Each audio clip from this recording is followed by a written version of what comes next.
What's up, Taiwan? I'm Sandy Chi with 10 minutes of news from here in Taiwan and around the world. China has announced that it will scrap a national system of COVID travel codes. The country's travel tracking app will go offline at midnight on December 13th, according to an official announcement. It has been in place since 2020. The app has been responsible for bridging the gap between the country's various provincial and city-level tracking apps. It used mobile phone data from China's main telecom providers to flag users who visited outbreak zones within a 14-day window. Most local-level tracking apps remain in place. In other Asian news, South Korea's parliament is calling for the dismissal of the interior minister over the response to a deadly crowd crush in October. 156 people were killed and over 150 injured during Halloween celebration in Seoul's popular Taoyuan nightlife district. On Sunday, the assembly passed a motion demanding the interior minister, Lee Sang-min, step down over the incident. President Yoon Suk-yeol is expected to reject calls for Lee's resignation, but the opposition has threatened to impeach Lee if Yoon rejects the motion. Authorities in Taiwan are urging China to rethink the latest actions restricting imports of Taiwan products. As Rick Lauer reports, this time it's mainly beer and liquor that have come under fire. It's an uncertain time for Taiwan's largest beer and liquor company. The makers of Taiwan beer have been hit by an import ban from China. It's the latest in a slew of economic actions against Taiwan. 在中国市场的部分，因为可能有一些因素干扰，然后造成我们对中国市场的不确定性太多，所以我们的公司策略是从几年前就了解这个问题，所以我们公司的策略就是赶快去开发更多的国际市场来补强。 China claims Taiwan as part of its territory and has upped threats to take the country by force. It's conducted military drills around the island nation and continues to send over military planes and ships.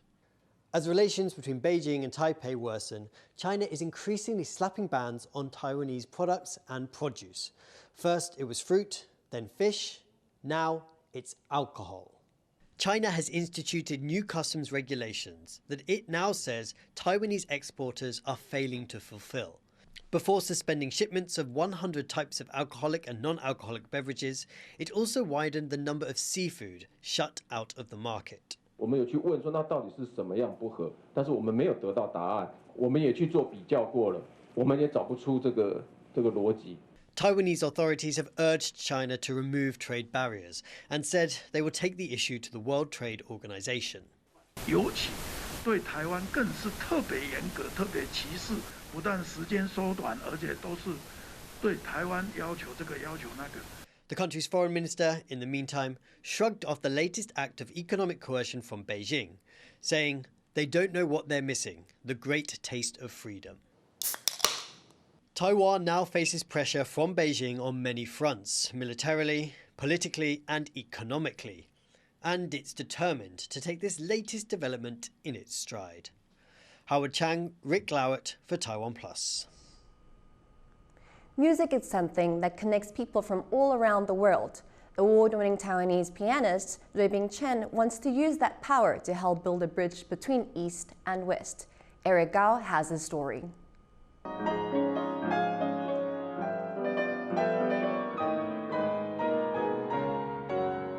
Even with bandages on them, Rueibin Chen's fingers dance across the piano keys. From light, soft notes to pounding forte ones, his music echoes in the ears. Chen was born in Taiwan. When he was just 13 years old, he moved to Austria alone after he became the youngest student ever accepted by the prestigious Vienna Conservatory. He won a total of 18 medals in various international piano competitions, including 5 gold medals before reaching 20 years of age. However, becoming an internationally acclaimed pianist came with a price. 我没有预测到了，就结果我一去的时候呢，那个就变成10年没有见到他们了。In the 1980s, Taiwanese musicians did not have much international visibility or much support from home. In fact, being from Taiwan brought its own challenges.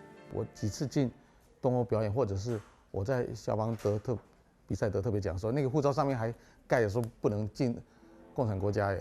Chen made a name for himself while overcoming decades of challenges. And now he's back in Taiwan to perform 2 recitals. For the shows, he chose the works of composers Eric Korngold and Zhang Wenye, who also left their hometowns to pursue their dreams.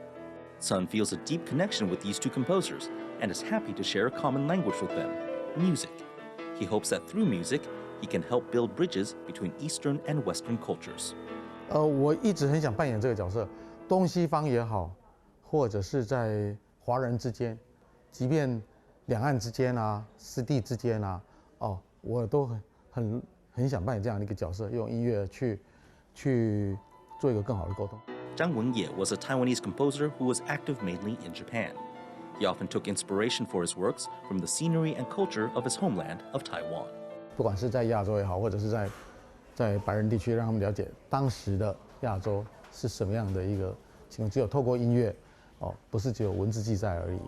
Eric Korngold was an Austrian-born Jewish American and one of the most influential composers in Hollywood history. Rueibin Chen's repertoire combines Korngold and Zhang's work, bringing the audience different styles of composition, all full of wonder. But that's not his only goal with his music.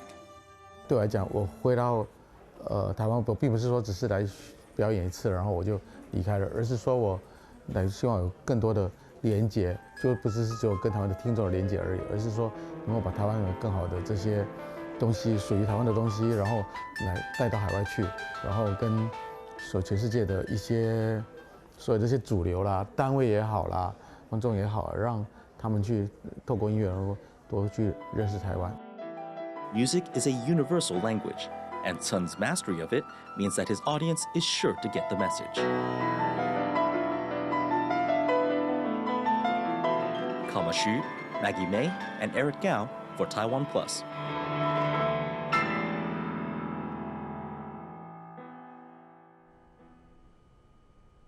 NASA's Orient space capsule has splashed down in the Pacific Ocean. Its return to Earth brings the Artemis 1 lunar mission to a successful close. The uncrewed capsule was recovered from the waters off Mexico's Baja California Peninsula by a U.S. Navy vessel on Sunday.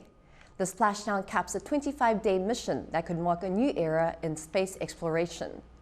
The Artemis program aims to bring astronauts back to the lunar surface and establish a base there within the next decade. Those involved in the project hope it can help enable future human exploration of Mars. NASA plans to fly its first crew of Artemis astronauts around the moon in the next few years.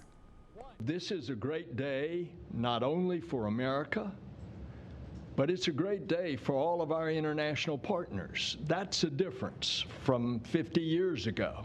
It is the beginning of the new beginning, and that is to explore the heavens.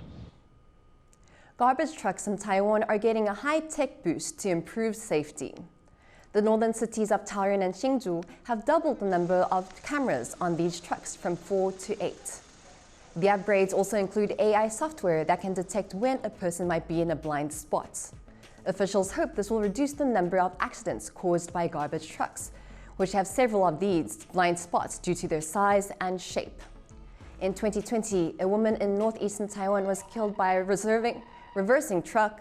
Many truck operators have also been injured while helping colleagues reverse the trucks. Truck drivers have largely welcomed the change, and many hope to see the upgrades rolled out across other parts of Taiwan. Taiwan's northern city of Taoyuan is working to find new homes for more than 80 rabbits rescued from a local man's house after complaints from his neighbors. Officials say the rabbits are relatively healthy. They say they'll ensure the rescued rabbits go to schools, farms, and other places able to care for them. They also say they will get the man's social support. Authorities had previously removed more than 160 rabbits from the same man's home in 2020. Thanks for watching What's Up Taiwan. Remember to download the TaiwanPlus app for more stories from Taiwan and around the world. Finally, we leave you with images of a Christmas-themed holiday train passing through a suburban community in Chicago. I'm Sandy Shi. Take care and see you next time.